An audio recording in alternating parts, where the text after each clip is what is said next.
my name is Samantha and welcome to today's video. Today we're going to be making some Christmas tree napkins. Let's get into it.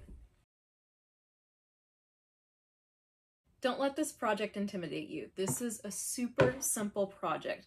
All we are doing is sewing a semicircle together, and then with the iron technique, we are going to be able to make our Christmas trees. And you can easily make a set of 4 all at one time.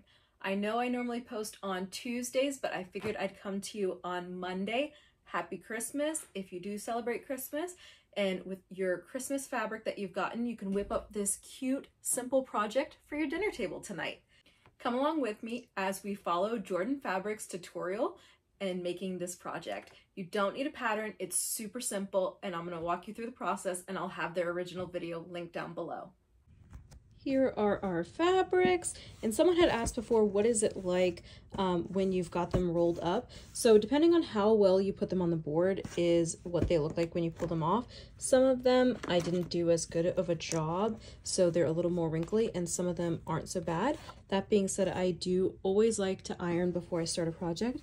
But you can see this one's been on the board for a while. You do end up with creases, but to me it's worth being able to have them like filed upright so that I can see all my inventory really fast.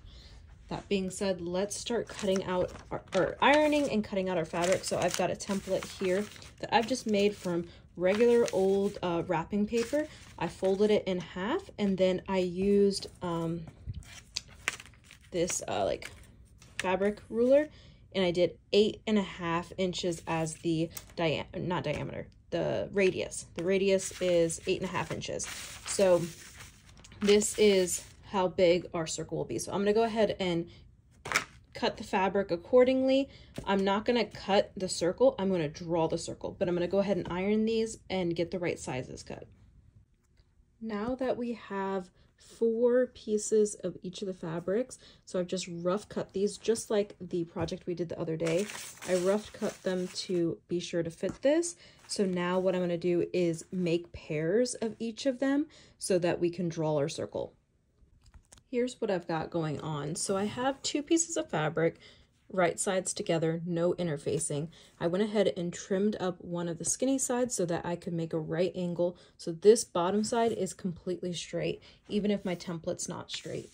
And then I laid my template down and I used a Sharpie to draw the circle. So now I'm going to sew 1/4 inch from the circle and the Sharpie will get cut off. And when I'm using this wrapping paper, I've actually just pinned the wrapping paper down. And then, like I said, the Sharpie, I don't care because I'm going to cut that part off. So now I just need to do that to all of them. So when I sew it, I'm going to leave a little opening down here, but I'm going to sew the entire thing, back tack, and leave a little opening. Here's what the first one looks like sewed. This is the opening right here. So as you can see, I just am sewing within the Sharpie line. So as you can see here, I'm just keeping the Sharpie line to the side of my presser foot. I could even move the needle over more, but I'm not that concerned. Now that we have all the sets sewn, we're going to use our pinking shears or just a regular pair of scissors. If you use a regular pair of scissors, you need to do notches, but I'm just going to pink all the edges following the Sharpie line. Once they are pinked, and I didn't even bother trimming the bottom. You can if you want, but I'm not too concerned. Then you're going to turn it right side out, use a chopstick to poke out all the corners. Then we need to press it nice and flat, and we're almost done. Alrighty, here is where the magic comes into play. So we're going to take our napkins, we're going to fold them 5 inches, I believe is like right here. I may need to put the phone down to do this. Oh, I'm pretty close. I would say that's pretty close on the 5 inches. Then we're gonna iron this down. So I'm gonna do that to all the napkins, and this is the hole right here. Then what we're gonna do, so we're gonna have like, let me iron it real quick. All right, this is gonna make more sense now. So we ironed it at the 5 inch mark, and I just measured the first one. The rest of them, I just stacked it and ironed it. So now what we're gonna do is we're gonna start sewing right here before the iron, go all the way across, all the way around, back over here, then cross over this again, which locks it in, and we'll go up and we'll back tack. So I'm going to sew all of these down.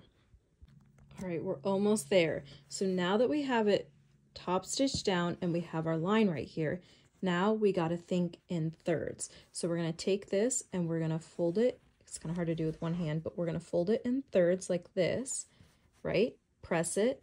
Then we're going to flip it.